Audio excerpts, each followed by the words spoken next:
साथियों नमस्कार, कैसे हैं आप सब लोग। मजामा केम छो कसा आहेस। आप सबको जय श्री राम, जय बालाजी की, जय खाटू श्याम जी की। साथियों आज एक इम्पॉर्टेंट टॉपिक पर मैं चर्चा कर रहा हूँ। टॉपिक बहुत टेक्निकल है, आपके राइट से जुड़ा हुआ है। और ये टॉपिक जो मैं डिस्कस कर रहा हूँ, जिसके अंतर्गत आज हम डिस्कस करने वाले हैं, वो कानूनी प्रावधान जो प्रोवाइड करते हैं protection against the arbitrary and illegal arrest. दोनों ही पर्सपेक्टिव में, गिरफ्तारी से पहले भी और गिरफ्तारी के बाद भी। दूसरी बात, गिरफ्तारी कब जरूरी है। तीसरी बात, गिरफ्तारी को लेकर कानूनी प्रोविजंस क्या हैं। और चौथी बात, पुलिस जो है कितना फॉलो करती है इन नियम कायदे कानून को। अगर वो फॉलो नहीं करती है तो वहाँ पर रेमेडी हम कैसे लेंगे, जिस कारण प्रैक्टिकल वे में मैंने हर एक चीज़ को जो है डिस्कस करने का प्रयास किया है। क्लियर है। सिर्फ मुझे अब 15 मिनट चाहिए आपके बात समझाने के लिए। सब काम छोड़ के बात को समझिए, पॉइंट्स को नोट डाउन कीजिए ताकि हमें कोई भी दिक्कत नहीं आए। साथियों एक बार किसी काम से मैं शहर की तरफ गया। एक थाना पड़ता है, उसके बाहर एक बोर्ड लगा हुआ था कि आम जन में विश्वास और अपराधियों में डर। पर देखा क्या मुझे, आम जन में डर पर अपराधियों में विश्वास। मैं चौंक गया, भाई क्या लिखा हुआ है। साथियों जो स्थितियां परिस्थितियां मेरे मस्तिष्क में आई, वो यही रिफ्लेक्ट कर रही थी कि पुलिस का जो एक्ट है वो अब ऐसा हो चुका है कि आम जन जो है बहुत घबराया हुआ है। ज़रा सोचिए कि आप एक आम इंसान हैं, किसी केस में गवाह हैं, और पुलिस जो है आपको फ़ोन करती है कि भाई थाने आ जाइए, घबराइए मत, और छोटे से बयान होंगे और तुरंत जो है पहुंच जाइए। आपके हाथ पैर जो है दूध जाते हैं कि भाई पुलिस वाले का फ़ोन आया है और इस टाइम पे जो है बुलाया है, अगर नहीं गए तो ऐसा नहीं अपन फंस जाएं, अपने को जो है गिरफ्तार कर लें। कई क्वेश्चंस जो है माइंड में आते हैं। जबकि सोचिए ये पोजीशन कब है कि जब आप एक गवाह हैं। अब ज़रा फ़र्ज कीजिए कि आपके विरुद्ध एक एफआईआर है और पुलिस जो है आपको बुलाती है और आपको ये कहते हैं कि अगर नहीं आए तो गिरफ्तार कर लिए जाओगे। फिर क्या करोगे आप? आपके मन में जो है कई तरह के क्वेश्चंस आएंगे, आप घबराओगे, आप कई सलाहकारों के पास में जाओगे, सब अपने अपने एंगल से आपको गाइड करेंगे। बट कानूनी प्रावधान क्या है ये कोई डिस्कस आपसे नहीं करेगा, क्योंकि कोई नहीं चाहता कि आप लीगली जो है लिटरेट हो। कोई नहीं चाहता कि आपको लीगल अवेयरनेस या लीगल एजुकेशन। जब तक हम बेस वर्क नहीं समझेंगे, नहीं सीखेंगे, वहाँ नुकसान जो है हम ही खाने वाले हैं। क्लियर है बात ये। इसलिए एक एक चीज़ को समझते हुए चलो, नोट डाउन करते हुए चलो, ताकि हमको आसानी रहे वर्कआउट करने में। साथियों हर मामले में जो है गिरफ्तारियाँ नहीं होती है।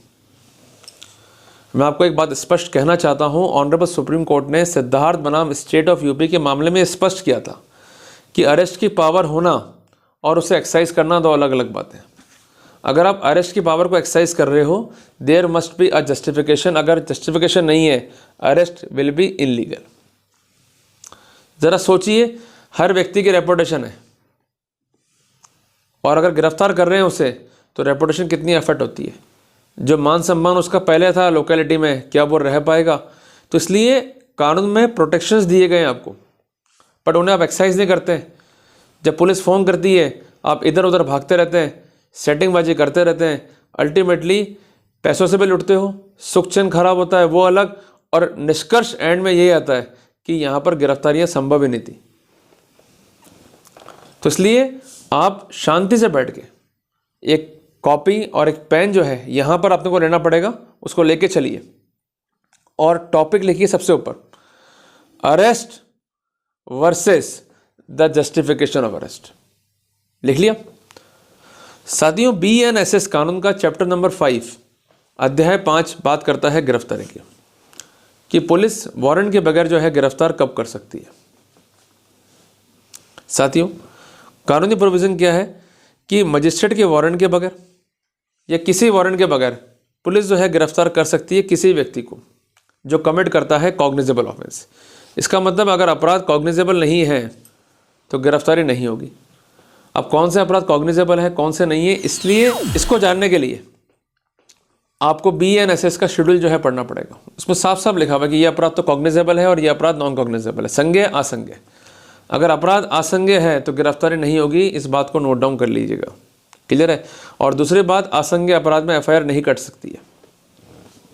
क्लियर हो गया आपको? तो इसलिए जब कभी भी कंप्लेंट कोई व्यक्ति दाखिल करता है थाने पे जाकर, पुलिस करती है फ़ोन कि भाई थाने आ जाइए, अन्यथा हम तुम्हें उठा लेंगे, तो समझ जाइएगा आपको साफ साफ जो है बेवकूफ़ बनाया जा रहा है। रिपोर्ट है, एफआईआर नहीं है, इसका मतलब पुलिस उस मामले में एफआईआर नहीं काट सकती है। ऑफेंस जो है नॉन कॉग्निजेबल अपीयर हो रहा है, क्लियर है। और सिंपल रिपोर्ट पर भी गिरफ्तारियाँ नहीं होंगी, क्लियर है बात ये। तीसरी बात, कॉपरेशन के नाम पर आपको कन्फेशन करने के लिए या आपको डरा धमका कर किसी भी एविडेंस को प्राप्त करने के लिए मजबूर नहीं किया जा सकता, क्लियर है बात ये। आप जब डील करते हो पुलिस वाले से तो आप घबराते हो, आपके हाथ पैर शिवर करते हैं, मत घबराया करो। जितना डरोगे उतना जो है आपको तकलीफ होगी। साथियों, एक छोटा सा एग्जांपल देता हूँ आपको मैं। मेरे पास जो है जर्मन शेपर्ड डॉग है। जब उसको मैंने लिया था तो मुझे एक बात कही थी ट्रेनर ने, जो मुझे आज तक ध्यान है, कि भाई आप एक बात पर जोर देना। मैंने कहा क्या सर? कि इससे डरना मत, जितना डरोगे उतना डराएगा। तो वही हाल जो है पुलिस का है कि जितना डरोगे उतना डराएगी। अगर कोई मामला है तो उस पर पक्ष रखने का आपका अधिकार है, अगर कोई मामला है तो उस पर आपको अपना पक्ष रखने का अधिकार है। और they are bound to consider your version. If they are not considering it means they are biased. उनकी जांच का पैटर्न जो है एक तरफा है। थोड़ी बहुत समझदारी दिखानी पड़ेगी आपको। अब अगर आप नहीं दिखाओगे तो वहाँ पर आप ही मारे जाओगे, क्लियर है बात ये। अब कई बार लोग जो है बदनाम करते हैं डॉग्स को कि भाई डॉग काट लेते हैं या डॉग्स को जो है नहीं पालना चाहिए। बट पोजीशन क्या है कि अगर आपके पास प्रॉपर सेफ्टी मेजर्स हैं तो आप इंजॉय करोगे। अगर प्रॉपर सेफ्टी मेजर्स नहीं है तो वो बन जाएगा आपका जान का दुश्मन, क्लियर है बात ये। तो वही स्थिति यहाँ पर है। तो मैंने आपको पहला प्रोटेक्शन क्लियर करा है, वो क्या है कि there must be a cognizable offence. अगर ऑफेंस कॉग्निजेबल नहीं है, घबराने की जरूरत नहीं है, क्लियर हो गया आपको। दूसरी रिक्वायरमेंट क्या है कि there must be a satisfaction, कि आपका गिरफ्तारी जरूरी है to prevent you from committing any further offence. तो जब आपका वकील आर्गूमेंट करता है तो ये क्वेश्चन पूछिए संबंधित आईओ से या एसएचओ से कि क्या फर्दर ऑफेंस जो है कमिट होना था जिस कारण गिरफ्तारी की गई। अगर आंसर नहीं है, वे ग्राउंड पर सबमिशंस नहीं चलेंगे। दूसरी बात यह है रिगार्डिंग द प्रॉपर इन्वेस्टिगेशन। भाई क्या प्रॉपर इन्वेस्टिगेशन करा? आपका तो इंसेप्शन से रवैया ही खराब था। लगातार आप आरोपी को फ़ोन कर रहे हैं, उसको बुला रहे हैं और धमका रहे हैं कन्फेस कर। जब उससे बात नहीं मानी तो आपने गिरफ्तार कर लिया। तो it is not a proper investigation, on the contrary it is a unfair investigation. ऐसा इन्वेस्टिगेशन जो सिर्फ परिवादी के पक्ष में, क्लियर है। तो पुलिस पर भी आपको आरोप लगाने होंगे, अगर नहीं लगाए तो वहाँ पर आप ही मारे जाओगे। तीसरी बात, इनका कहना हो सकता है to prevent such person from causing the evidence to disappear, कि अगर हम गिरफ्तार नहीं करते तो ये एविडेंस को डिसअपियर कर देता। अगर हम गिरफ्तार नहीं करते तो ये एविडेंस को टेम्पर विद करता। भाई एविडेंस क्या है, कहने मात्र से कुछ नहीं होगा।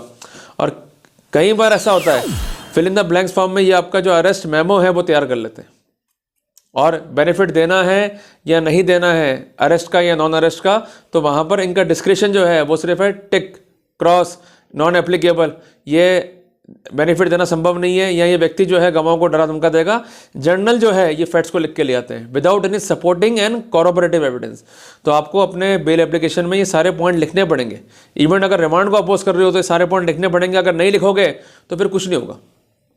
आपका चुप रहना, आपका नहीं कहना अपनी बात को लीगल वे में, और कहने का मतलब ये नहीं कि सिर्फ आप 2-2 घंटे बहस कर रहे हो। लिखो हर एक बात को, नहीं लिखोगे तो मारे जाओगे। और एक दिमाग में सेट कर लेना थ्योरी, 100 बका और 1 लिखा। जो ये कह गए ना महापुरुष, ये पागल नहीं थे। इनको मालूम था कि जो लिख दिया गया वो फाइनल है, क्लियर है बैठ के। सबसे इंपॉर्टेंट बात, to prevent such person from making any inducement, कि उसको रोकने के लिए किसी को वो इंड्यूस नहीं करे, उकसाए नहीं, या किसी को वो थ्रेट नहीं करे, या किसी को प्रॉमिस नहीं करे कि जो केस से एक्वेंट है कि वो किसी ऐसी इंफॉर्मेशन को जिससे व्यक्ति अपराध से कनेक्ट हो सकता है, ऐसी एविडेंस को वो कोर्ट में डिपोज ऑफ ना करे, ठीक है। अगर वो डिपोज नहीं करेगा एविडेंस को तो अल्टीमेटली फ़ायदा हो जाएगा आरोपी को, क्लियर है। अब आपको समझना है ये पॉइंट। तो एक वेब सीरीज़ है नेटफ्लिक्स पे, उसका नाम है खाकी, जाके देखना उसको, ये आपको समझ में आ जाएगा एग्जाम्पल क्या है। उसमें वो लोग धमकाते हैं कि अगर तुमने बयान दिया कोर्ट में हमारे खिलाफ तो तुम्हारी टंगियाँ तोड़ देंगे, ठीक है। हालांकि वर्ड तो कुछ और है, पर उसको सामान्य करने के लिए मैंने वर्ड टंगिया यूज़ करा है। समझ तो वैसे आप गए होगे कि तोड़ना क्या था उनको, क्लियर है बात ये। पर ऐसा करने के लिए जस्टिफिकेशन फाइल पे होना चाहिए और ये ग्राउंड जो है राइटिंग में लिखने होंगे। अगर ये नहीं है तो अरेस्ट इनलीगल है।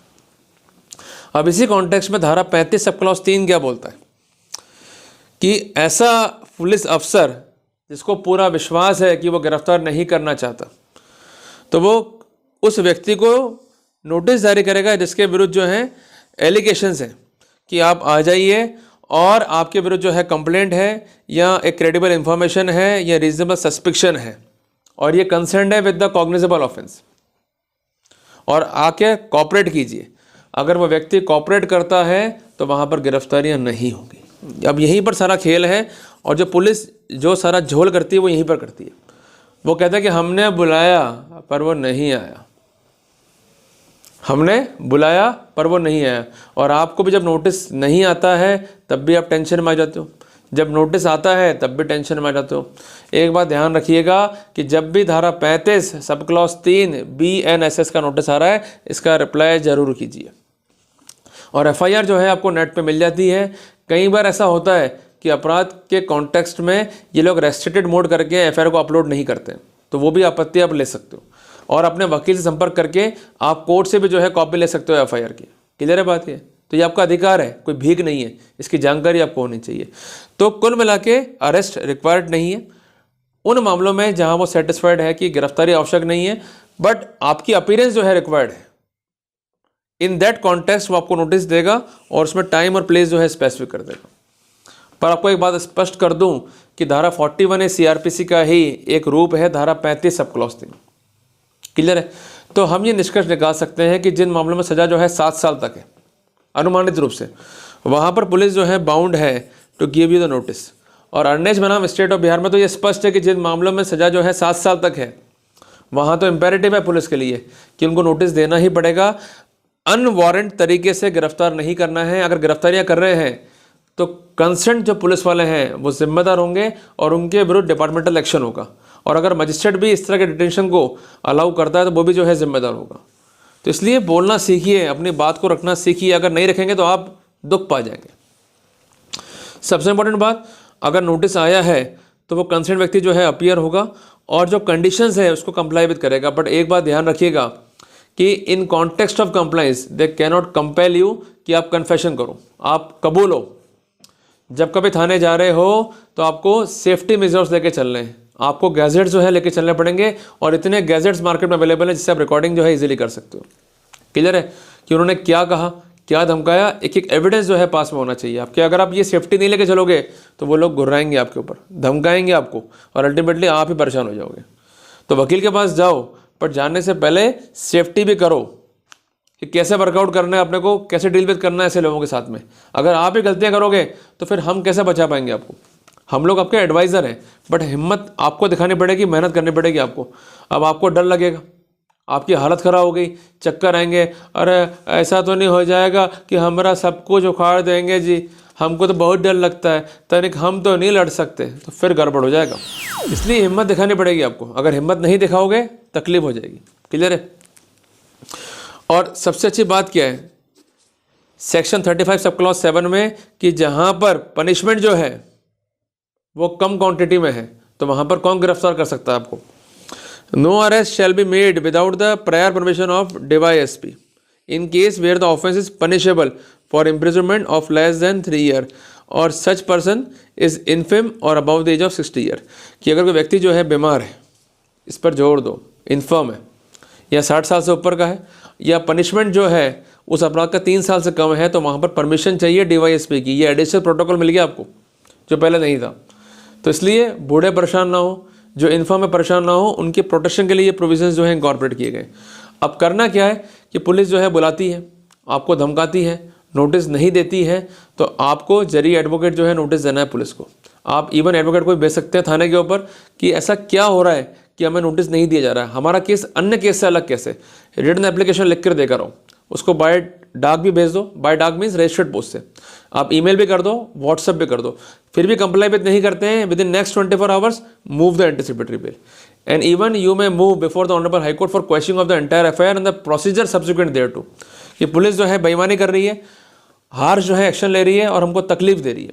तो इसलिए कानून समझो, नहीं समझोगे तो आप मारे जाओगे। तो हम समअप करते हैं कि ऐसे मामले जिसमें धारा 35 sub clause B sub clause 2 की कंडीशंस जो है फुलफिल हो रही है वहाँ अरेस्ट होगा। दूसरी बात है offence must be A cognizable offence.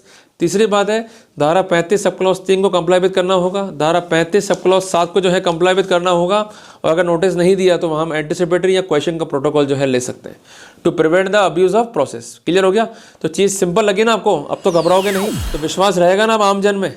पक्की बात है जी। चलो जी, तो इसलिए घबराओ मत, कानून को पढ़ो and fight for your rights. अगर सोना है चैन से मेरे भाई तो जाग जाओ। क्लियर है? अदरवाइज परेशान आप होते रहोगे, दिक्कतें आपके लिए होंगी। तो लोग तो कहेंगे, लोगों का काम है कहना, बट डिस्क्रिप्शन क्या है वो आपको अप्लाई करना है। अगर उनके दिमाग से आप चल रहे हो तो फिर समझ लेना कैटेगरी क्या है आपकी। और अगर आप उन्नत ब्रीड हो, खुद को मानते हो मैं उन्नत ब्रीड हूँ और वर्कआउट में कर सकता हूँ, कानून पढ़ सकता हूँ, तो फिर लड़ने का प्रयास करो और अपने राइट्स को सिक्योर करो। अगर नहीं लड़ोगे तो वहाँ पर मारे जाओगे।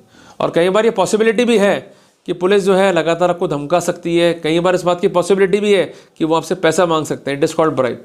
तो वहाँ पर प्रोटोकॉल है एंटी करप्शन का, उनको ट्रैप करो, तकलीफ नहीं है। बट मेन बात है कि राइट्स को लेकर अवेयर रहना पड़ेगा आपको। अगर नहीं रहोगे तो आप ही मारे जाओगे। क्लियर हो गया आपको? तो जल्दी मिलते हैं अपन एक नए टॉपिक के साथ। टिल देन, जय हिंद, जय भारत।